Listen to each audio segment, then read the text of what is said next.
They thought the old man would stay predictable. They thought my coffin would open the door to their new kingdom. But when the notary read the will, silence hit the chapel harder than thunder.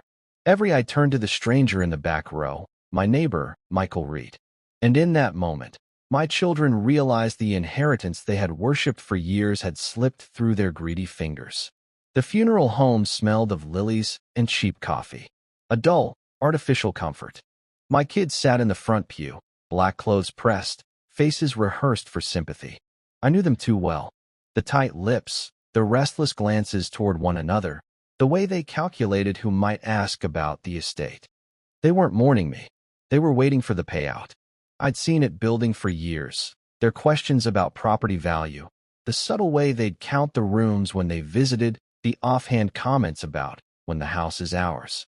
They believed the farm, the savings, the little cabin up north, it was all theirs by birthright. They forgot one thing. Blood doesn't mean loyalty. When the service ended, the notary cleared his throat.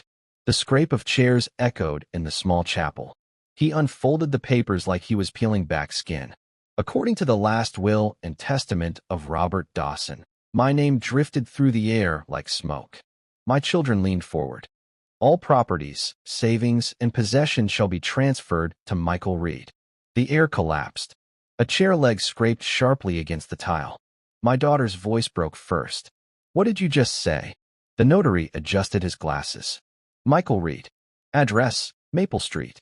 Neighbor to the deceased." Michael sat quietly in the last row, hat in his lap, shoulders stiff as if he'd been carved from oak. He hadn't expected this circus. He'd only done what no one else had. Brought me soup when I was sick, shoveled my driveway when the snow piled high, sat with me in silence when the nights grew too long. He never asked for a cent. That's why he was chosen. My son Jacob stood, face red, fists clenched. "This is insane. We're his family. He can't just." The notary's voice cut him clean. "Mr. Dawson could. And he did. This is a legally binding will." Whispers spread through the crowd. Old neighbors, distant cousins, the pastor, they all turned to watch the family unravel. My youngest, Claire, slammed her purse on the pew. "So what? Dad just hands everything to some stranger." "He's not a stranger," the notary said flatly. "He was the only one who consistently cared for your father in his final years." Michael lifted his head then. His eyes weren't proud, weren't guilty, just steady. He didn't say a word. I could almost feel my presence in that room, standing beside him. My children had left me with empty holidays, half-hearted phone calls, and endless requests for money. Michael had left me dignity. That's what they never understood. Jacob's voice cracked. "We'll contest this. We'll take it to court." The notary folded the will and placed it back in his briefcase. "You're free to waste your money. But this document is ironclad. Witnesses, signatures, medical evaluations, it will stand." Silence followed. Heavy, bitter. My children sat back down slowly, like soldiers who'd just realized the war was lost before the first shot. And as their eyes burned holes into Michael's back, I knew the story wasn't over. Because betrayal never ends at the funeral. It begins there. My family thought they'd been robbed. They hadn't even begun to understand what I'd truly taken from them. Grief was supposed to keep them quiet for a while. But greed doesn't know silence. By the time dirt settled over my coffin, my children were already sharpening their knives. The week after the funeral, Michael told me later, he couldn't walk down Main Street without hearing whispers. At the grocery store, two women hissed behind him like snakes. "That's the guy who stole Dawson's fortune." At the post office, a man muttered, "Leech." Even the pastor's wife avoided his eyes. But the real storm brewed inside my house, the house that wasn't theirs. Jacob banged on Michael's door one night, hard enough to rattle the glass. Michael opened in a plain shirt, sleeves rolled, still smelling faintly of paint. He'd been patching up his porch. "You think you're clever?" Jacob's face was twisted, drunk on anger and cheap whiskey. "My father worked 40 years for that land. And you, some nobody neighbor, you just swoop in and snatch it?" Michael didn't blink. "I didn't snatch anything. He left it to me." Claire stepped out from the shadows, arms crossed, her perfume sharp, clashing with the night air. "Don't play innocent.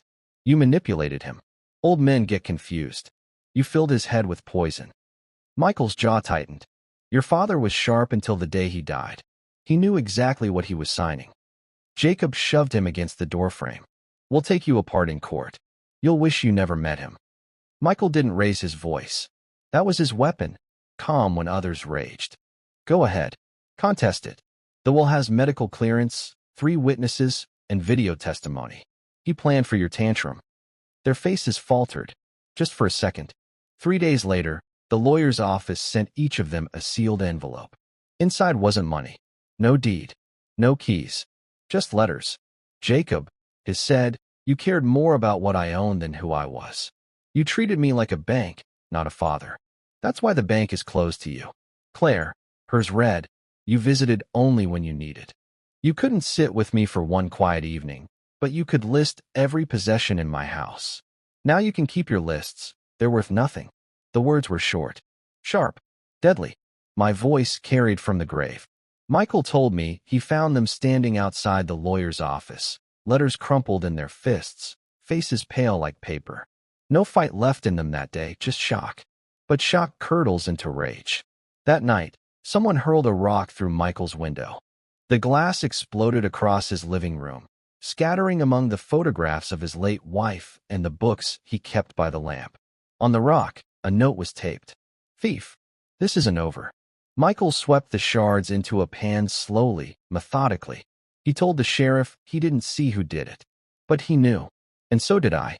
The kids thought they'd punish Michael with fear. They didn't know he had something else in his hands, my secret instructions. And once he revealed them, every illusion they clung to would collapse. They thought the rock through Michael's window was the first strike. But I'd been preparing mine long before my heart gave out. Dead men can still aim. Before I'll tell you what happened next, please subscribe to the channel and hit the like button. Thank you. The following week, Michael walked into Dawson and Keller Bank carrying a slim folder with my handwriting on it. The clerk recognized my scrawl instantly. My ledgers had been famous for their order. Inside were sealed instructions labeled, to be opened after my death. The bank manager, a stiff man with rimless glasses, called my children in the next morning. They arrived certain this was the moment their fortunes were restored. Jacob swaggered in, chin high. Claire wore black like she was still in mourning, though her heels clicked with impatience. The manager cleared his throat and laid out 3 identical envelopes. Your father left specific messages for each of you, with directions tied to financial accounts. Jacob snatched his first, tore it open. His face drained as he read. Son, the money you borrowed for investments, the ones you never paid back, are documented here. The bank has instructions to deduct the exact amount from your inheritance. Your balance is 0. Consider the debt paid, in full, by erasing what you never respected. Attached was a thick packet, every bounce check, every loan I'd covered, every gambling marker Jacob swore he'd repay. Signed. Stamped. Final. Claire opened hers slower, lips trembling. Daughter, you dreamed of selling the farm, splitting profits, running off to the city. You forgot that land was built by my blood in your mother's hands. So I sold it myself, last autumn, and gave the earnings to a scholarship fund for children in town who never had a chance. You get nothing, but their lives will carry my name. Not yours. The bank manager slid over a photocopy. $320,000 wired to the Dawson Community Scholarship Trust. Ironclad. Unbreakable. Claire's hands shook so badly the paper slipped to the floor. Their voices rose at once. Jacob cursing, Claire pleading, both demanding reversals. The manager just folded his hands. Your father anticipated resistance. He left video instructions. The screen lit up. My face appeared, pale but steady, filmed weeks before I passed. If you're watching this, I said, you've already proven me right. My neighbor Michael is the heir. He stood by me while you measure my coffin. You wanted property. You wanted money. What you never wanted was me. That's why you inherit nothing. Family is more than blood. It's loyalty. And you lost that long ago. Jacob slammed his fist on the desk. This is fraud. The manager didn't flinch. This is law. Michael sat in the corner quietly. He didn't gloat, didn't smirk, just held his hat in both hands like it weighed the world. That night, Jacob showed up at Michael's again, fury in his eyes. You think you're safe because of some papers? This isn't finished. Michael simply pointed to the porch light. It wasn't a bulb anymore. It was a camera, blinking red. He told me you'd come. He told me to be ready. And I am. Jacob froze, realizing too late that every threat, every word, was being recorded. The children thought they'd hit rock bottom. They hadn't seen what else I buried. One last revelation that would turn their shame public. Greed rots quietly, until you drag it into daylight. That's what I arranged. My kids thought humiliation ended in the lawyer's office. They didn't know I left the stage waiting for them. It happened on a Sunday, the kind of day when half the town packed into the community hall for the monthly charity auction. Quilts, pies, old tools, small-town pride wrapped in small-town tradition. Halfway through the bidding, the mayor tapped the microphone. Before we continue, we've been asked to play a short video from the late Robert Dawson. He wanted it shown here, among neighbors. Chairs creaked. People leaned forward. My children froze. The screen flickered. My face filled it. Not in mourning clothes, not in weakness, but sharp-eyed, steady. If you're watching this, I said, you've heard the rumors. That I left everything to my neighbor, Michael Reed. Some call him a thief. He isn't. He's the only one who stayed when family walked away. And I want you all to know why. The footage cut, dates stamped in the corner. My kids' visits, recorded on my old camcorder. Jacob barging into my kitchen, demanding cash, voice sharp with impatience. Claire rolling her eyes when I asked her to stay for dinner, muttering she had better things to do. The two of them arguing over who deserved the house more, while I sat silently at the table, ignored. The hall fell silent. Only the hum of the projector filled the room. Then another cut, Michael, arriving with soup, hauling firewood, fixing the gutter in pouring rain. No words, just deeds. I came back on screen. Bloodline gave them a last name. Loyalty gave Michael my trust. That's why my estate is his. I don't leave behind money for ungrateful children.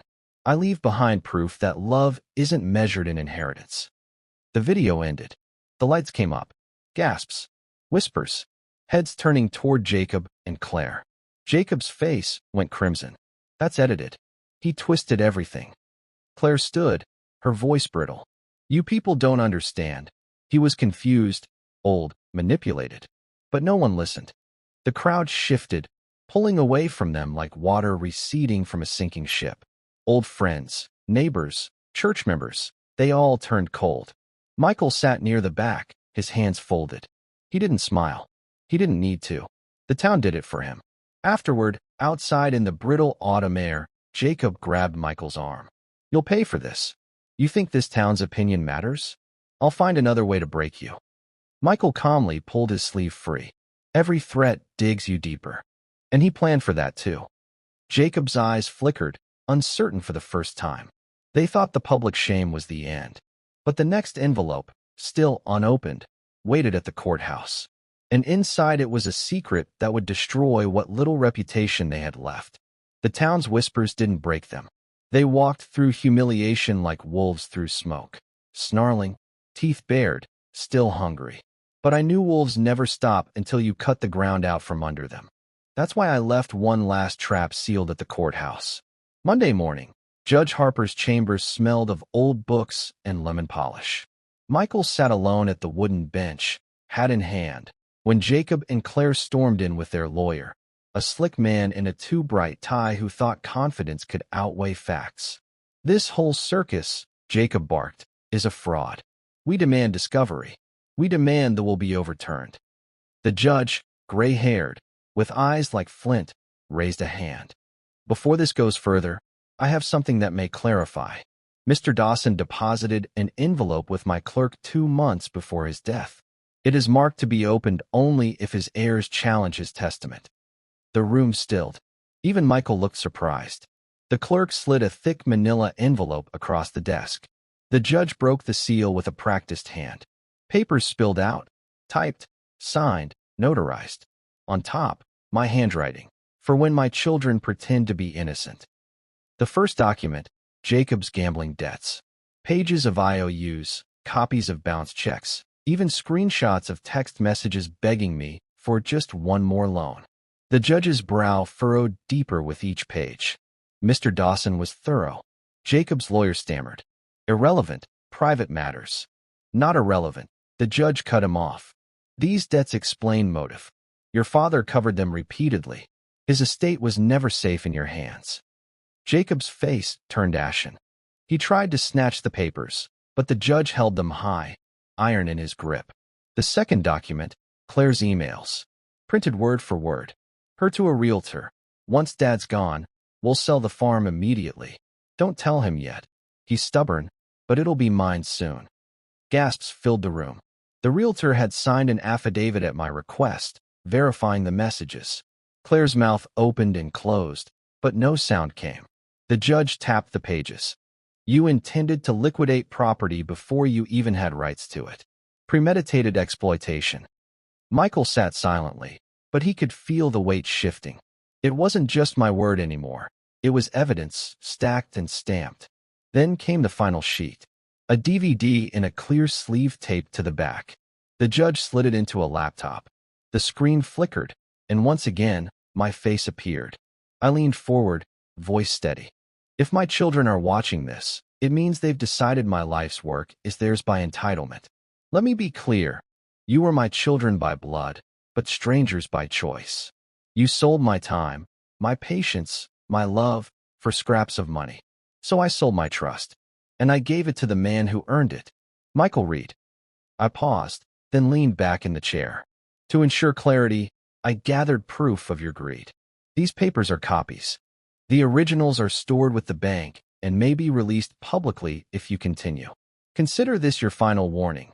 Stop now, or you'll have no reputation left to bury you. The video ended. The silence was brutal. You could hear the courthouse clock ticking, every second another nail in their coffin. Jacob finally exploded. He set us up. He hated us. The judge's voice came down hard. No, he tested you, and you failed. Claire whispered, almost to herself. Everyone will see this. The judge's eyes flicked toward her. If you push this case, yes. The documents will become public record. Is that truly what you want? Jacob looked at Claire, searching for an answer. She avoided his eyes. For the first time, the siblings weren't united. Outside, as they stormed down the courthouse steps, reporters were already waiting. Someone had leaked.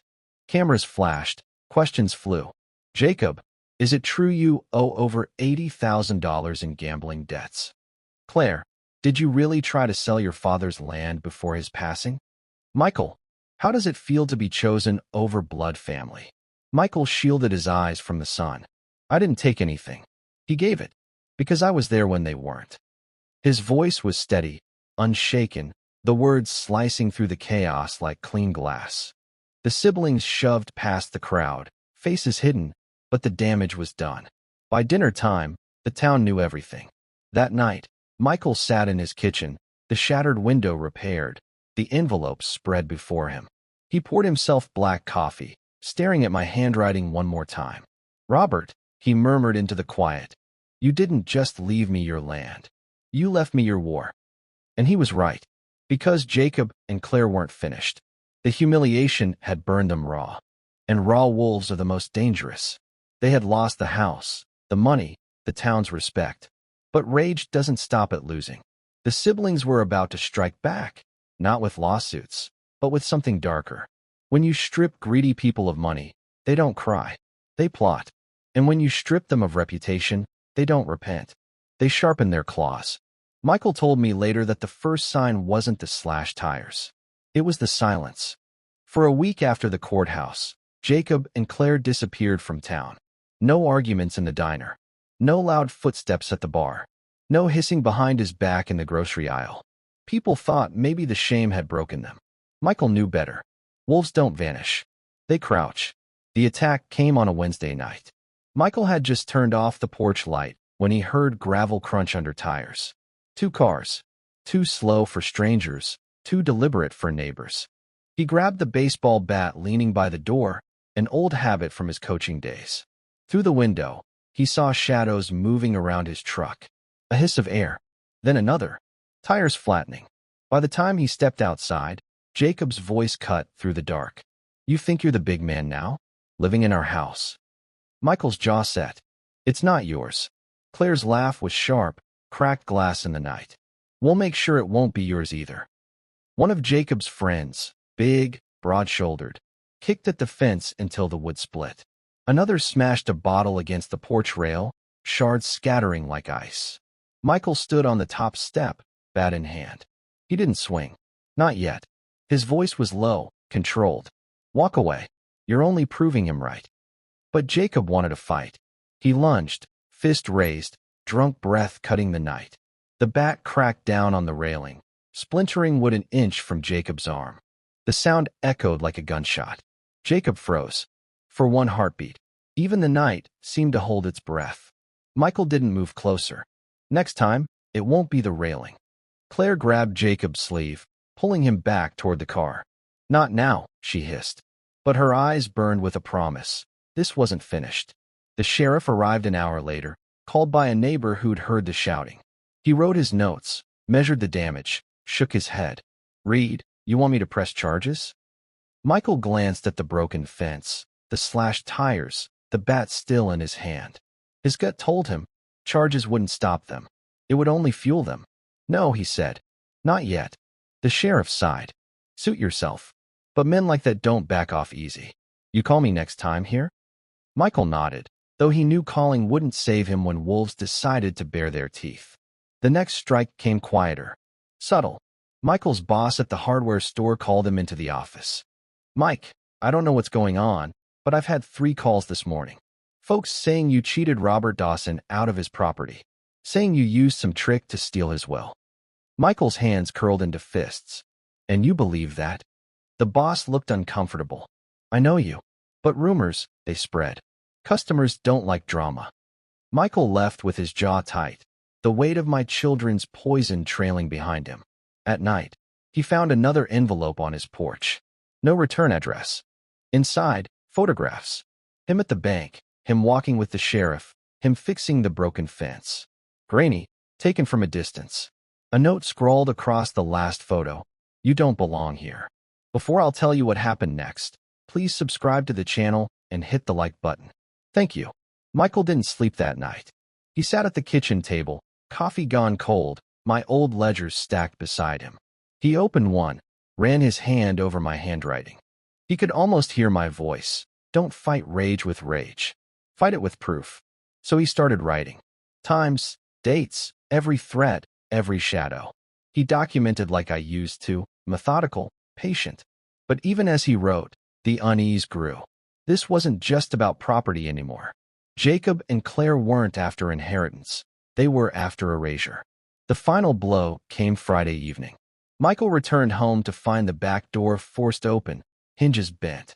Inside, drawers yanked, cupboards overturned, paper scattered. But nothing valuable taken. It wasn't theft. It was warning. On the kitchen wall, scrawled in black marker, "This ends with you." Michael stood in the wreckage, chest rising and falling slow, controlled. Then he picked up the phone and called the sheriff. This time, his voice was steel. "Press charges. Both of them. And anyone standing with them." The wolves thought they could scare him into surrender. They didn't realize he now held something sharper than fear, my final contingency, hidden where no one expected. And once it surfaced, their world would collapse completely. Fear breaks men, but preparation breaks wolves. And I had prepared long before Jacob and Claire ever smelled blood. Michael didn't sleep the night of the break-in.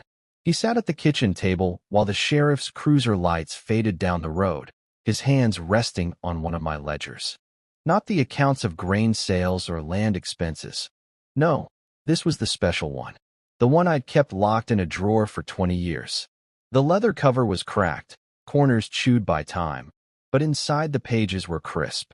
Every entry written in my neat block script. Receipts, signatures, even photos taped between lines. Evidence. Michael flipped to the last section, marked in red ink. Contingency. There it was. My last card. 2 days later, Michael walked into the town hall. He carried the ledger, a USB drive, and an envelope sealed in wax. The clerk raised her brows, but pointed him toward Judge Harper's office. The judge read the first few pages in silence, his lips tightening. Then he set the ledger down. "Mr. Reed, do you know what this means?" Michael nodded once. "Yes," he told me. "If they ever crossed the line, I was to open it. They've crossed it." The judge leaned back, eyes sharp. "This isn't just family shame anymore. These are crimes. Tax evasion, concealed debts, fraudulent loans under Dawson's name. If this is all verified." Michael slid the USB drive across the desk. "It's already backed up. Multiple copies." That evening, the sheriff arrived at Jacob's house with a warrant. The neighbors watched as he was let out, red-faced, spitting curses. Claire screamed from the porch, but when her turn came, she didn't fight. She only hung her head, makeup streaking down her cheeks. The town that once whispered now stared openly. Some shook their heads. Others muttered prayers. Michael told me later the hardest part wasn't seeing them arrested. It was watching them still try to twist it, even in handcuffs. Jacob shouted, "It's forged. He made it all up." Claire cried, "We're victims. He poisoned our father against us." But no one listened anymore. The ledger spoke louder. That night, Michael sat again at his table.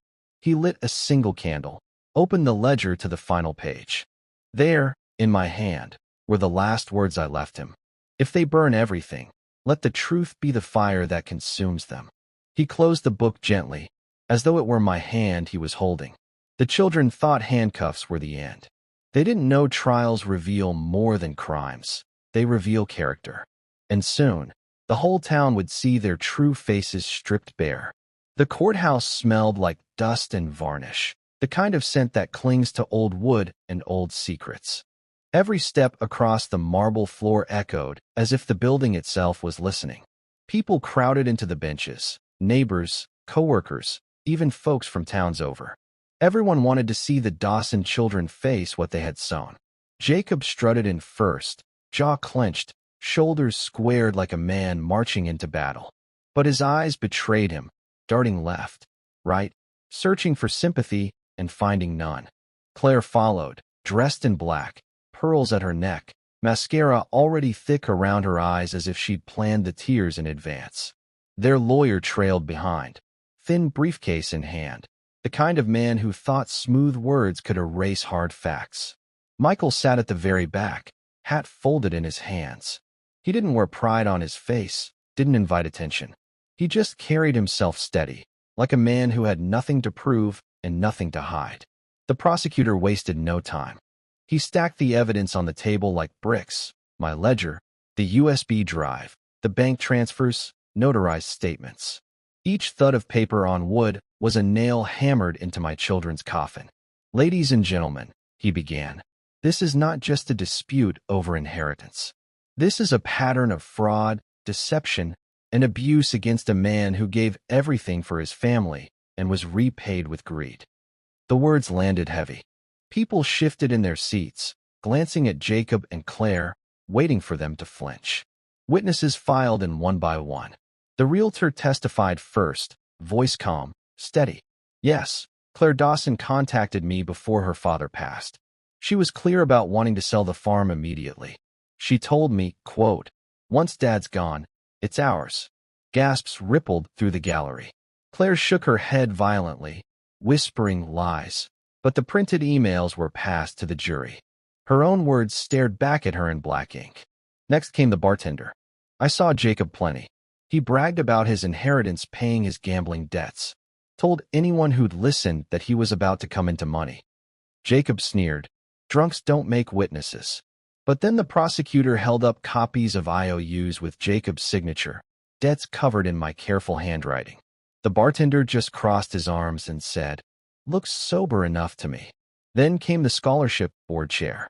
Robert Dawson donated over $300,000 to fund education for underprivileged children. He told me directly he was selling his farm because his children didn't deserve it. The jury leaned forward. The townspeople murmured approval. Claire tried her weapon, tears. "He was confused," she sobbed. "He didn't know what he was doing at the end. Michael manipulated him." The prosecutor didn't answer. He simply slid the DVD into the player. My face appeared on the screen, pale but unwavering. "If you're watching this, It means my children have tried to rewrite my story. They will say I was confused. But confusion does not gather receipts, notarize affidavits, record videos, and prepare evidence months ahead. I knew exactly what I was doing, and I knew exactly who my children had become. The gallery went silent. Claire's tears stopped midstream. Jacob tried fury instead. He betrayed us, he shouted, pounding the table. He gave everything to a stranger. The prosecutor lifted a photograph, Michael in the rain, stacking firewood by my porch, soaked through but still working. This stranger showed up. You didn't. And loyalty, Mr. Dawson, is worth more than blood. Jacob fell back into his chair, lips tight, rage boiling without target. By the end of the trial, their lawyer had stopped objecting. He could see the ground sinking beneath them. The jury didn't look at Jacob and Claire with sympathy anymore. They looked with cold calculation, the same way townsfolk stare at a storm cloud they know is about to break. The judge's gavel struck, sharp as a rifle crack. Guilty of fraud. Guilty of attempted coercion. Guilty of property damage. The words rang across the courtroom like church bells at a funeral. The sentence wasn't prison, though Jacob had come close. Instead, it was years of restitution, community service, and the worst punishment of all, public record. Their names inked forever in documents that anyone could read. Their greed exposed not just to neighbors, but to strangers who'd never forget the Dawson disgrace. Outside, cameras flashed. Reporters swarmed. Jacob, is it true you owe over $80,000 in gambling debts? Claire, did you really try to sell the farm before your father passed? Michael, how does it feel to be chosen over blood family? Jacob shoved past them, barking. No comment. Claire clutched her purse, head bowed, her pearls jangling like chains. Michael paused, eyes calm, voice clear. I didn't take anything. Robert gave it, because I was there when they weren't. The cameras loved it. The town loved it more. That night, Michael returned to the house. The porch light glowed steady, the fence repaired, the fields stretching quiet under the starlit sky. He walked through each room slowly. The kitchen where I'd kept my ledgers, the living room where the old clock still ticked, the study where my photo rested on the mantel. He set the ledger down beside that photo, fingers lingering on the cracked leather, and whispered into the silence. It's done, Robert. The house seemed to breathe with him. For the first time in years, it felt at peace. Greed buried them. Loyalty outlived them.